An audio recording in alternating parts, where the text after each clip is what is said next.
Most women over the age of 40 want to lose weight, but they feel like nothing works for them anymore. So these are 8 things that you need to know about losing weight over 40. Number 1, I need you to not just understand, but educate yourself on the reality check that is hormonal changes. Usually some point in your mid-30s, changes in your body often feel like they've hit you out of nowhere. Hot flashes, brain fog, stubborn weight gain, especially in the belly area, and exhaustion are all hard to ignore. Your doctor labels this as normal. It's just the phase of the journey that you're in right now. You leave feeling dismissed, frustrated, and confused. What's really happening is a shift in your hormones, and that's what's driving these changes. And I get it, you've always been somebody who juggles it all, but lately it just feels different. You're constantly drained. Things that used to come easy start slipping. Your sex drive is non-existent. You hate looking at yourself in the mirror, and well, you feel fucking hopeless. So I'm sorry, doc, but positioning this as normal is not an acceptable fucking answer. You know that your body's telling you that something's out of whack. We need to stop accepting being gaslit as an answer and start addressing it. So let's chat about the key hormones at play. And I'm gonna break this down for you in such an easy, digestible manner, because the more you can educate yourself, the more you can advocate for yourself. Which leads me right into point number 2, understanding estrogen versus estradiol. Estrogen isn't a single hormone. It's an umbrella term for a group of hormones. The 3 main types, estradiol,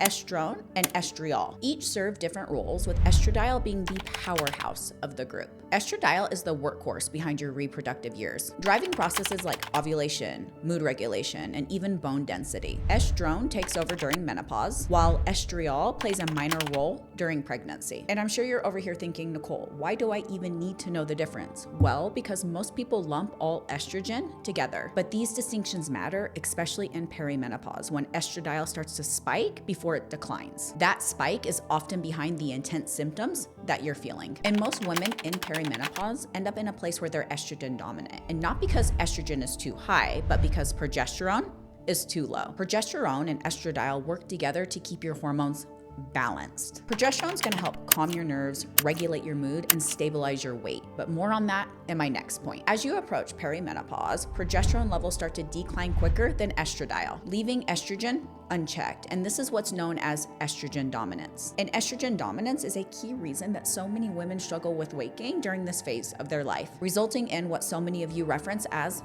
menopause belly. This happens because estrogen not only promotes fat storage, but it increases insulin resistance. More on insulin resistance later. And if you're struggling with insulin resistance, well, that makes this whole fat loss gig 10 times more challenging. So let's combine insulin resistance with decreasing estradiol and down-regulated metabolic markers, because you're losing muscle mass, and well, it's a recipe for fucking disaster. So when we reframe the problem and you work with somebody who truly understands hormone optimization, it's not just about lowering estrogen, it's about supporting progesterone. We need to find the balance and stabilize these hormonal shifts, which leads me to point number 3, understanding the importance of progesterone. Progesterone is typically the first hormone that starts to decline as you hit perimenopause, and truthfully, it often flies under the radar, but it is a critical player in your hormonal health. Progesterone impacts your mood, how you sleep, and even how your body stores fat. The challenge, synthetic progesterone, aka progestogens, are often prescribed as a quick fix. However, they're going to lead to more problems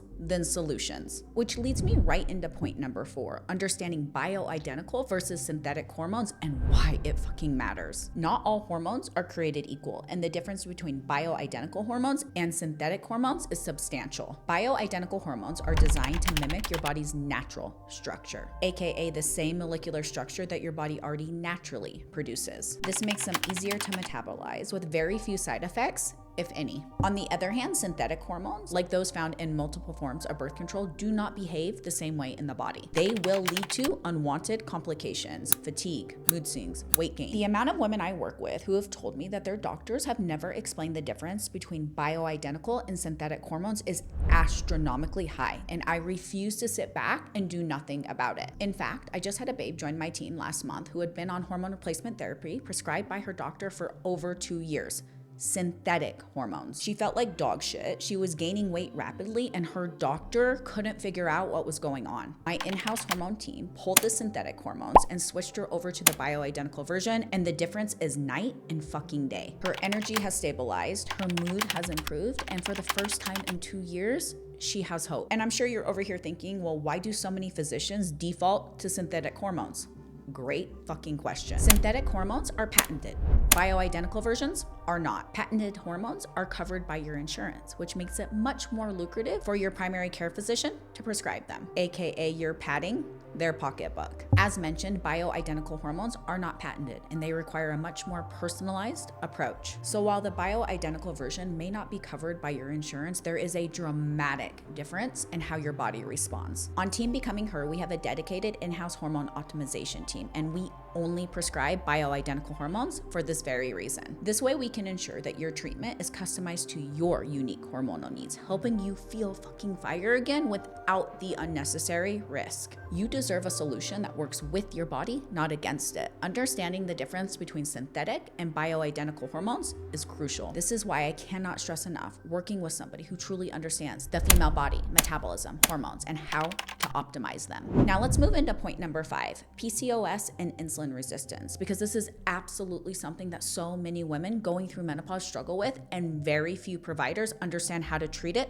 correctly. PCOS and insulin resistance can feel like you're stuck in quicksand. You're doing everything right, but the harder you work, the more you try, it feels like the more your body is working against you. These conditions disrupt hormones in a way that make losing weight, especially belly fat, feel fucking impossible. And even worse, and what really grinds my gears, is that most doctors and treatment plans only focus on diet and exercise. And yes, mastering those two things is crucial. However, they overlook the thyroid, which is a huge piece of the puzzle. If you're trying to lose weight and you struggle with PCOS or insulin resistance and your thyroid's out of whack, specifically your T3, more on that here in a second, it's going to be like trying to climb Mount Everest in a pair of stilettos. Really, really, really fucking challenging. Impossible? No. Really fucking challenging?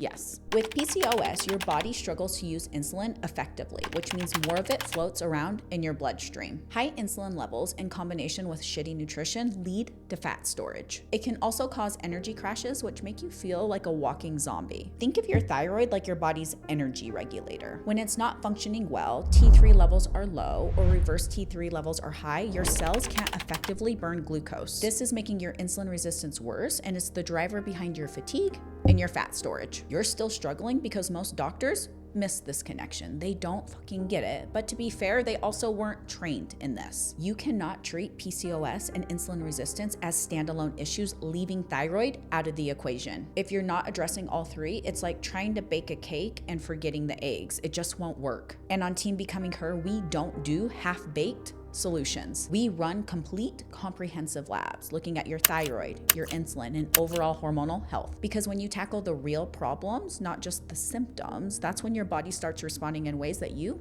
never thought possible. Which leads me right into point number 6, why thyroid health is so essential. Think of your thyroid like the command center for your energy, your metabolism, and your fat storage. It produces hormones that regulate every cell in your body. That's kind of a big fucking deal. So let's chat about the difference between T3 versus T4 so you can understand the difference, because most doctors are only testing for T4, and I'll get into that here in a second. T3 is your active thyroid hormone and T4 is your inactive thyroid hormone. T4 needs to be converted into T3 for your body to use it. T3 drives processes like energy, metabolism, and how effectively your body burns fat. But here's where it gets wonky. Most doctors only test for T4. Why? Well, because at surface level, that should convert into T3, unless you have conversion issues, which many of you struggle with due to stress, nutrient deficiencies, or other hormonal imbalances. But here's the problem. Most traditional doctors are going to prescribe Synthroid, a synthetic T4 to treat hypothyroidism. But if your body cannot effectively convert T4 into T3, this doesn't even begin to scratch the surface. So you can have ample amounts of T4, but not nearly enough T3. And again, T3 is what drives your metabolism, which again only scratches the surface and does not address the root cause, leaving you in the same cycle of frustration, weight gain, and bitterness. This is why on Team Becoming Her, our standard is full picture. We don't do surface level. It is so crucial that you're working with somebody that's going to test for all key thyroid markers: T3, T4, reverse T3, and thyroid antibodies. Reverse T3 levels that are too high can block T3's effectiveness. And if thyroid antibodies are too high, we know something deeper rooted like Hashimoto's is going on, which cues me I need a whole YouTube video just dedicated to autoimmune diseases. But I can promise you when your thyroid is functioning optimally, everything feels easier. Which leads me right into point number 7, the challenges with mainstream healthcare. 90% of the women I work with are being gaslit by their medical providers. Mainstream healthcare misses the mark. How many times have you been told that your symptoms are normal or this is just all in your head instead of digging deeper to get to the root cause? Doctors are so fucking quick to prescribe an antidepressant or synthetic hormones that treat surface level problems. Well, they can treat surface level problems, but they typically cause more problems than solutions. And this isn't just about gaining a few pounds or not being able to fit in your jeans. The suicidal rate in women is highest between the ages of 35 and 64. And I would be willing to bet if we could treat the root cause instead of putting a band-aid fix on these symptoms, we could decrease that rate. It's unfortunate, but doctors are leaving the real issues untouched. Synthetic hormones and antidepressants are pushed hard because they're patented and they're profitable. So if you've felt dismissed or unheard, I can promise you you're far from alone. So while mainstream healthcare may leave you feeling stuck, it doesn't have to be your story. With the right testing, the right treatment, and the right people in your corner, you can finally stop spinning your wheels. It is not about demanding too much, it's about demanding better. Which leads me right into our last point, number 8. Hormones will never trump lifestyle. Hormone therapy can be a game changer, but I need you to understand it is not a magic wand. Hormones indirectly impact fat loss because they directly impact how you feel. But hormones cannot and will not do the heavy lifting for you.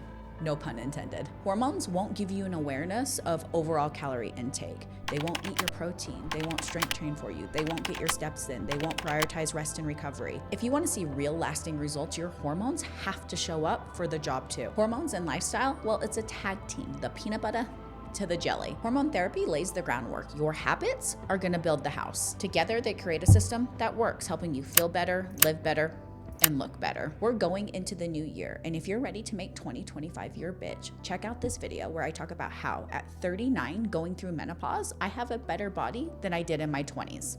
See you there.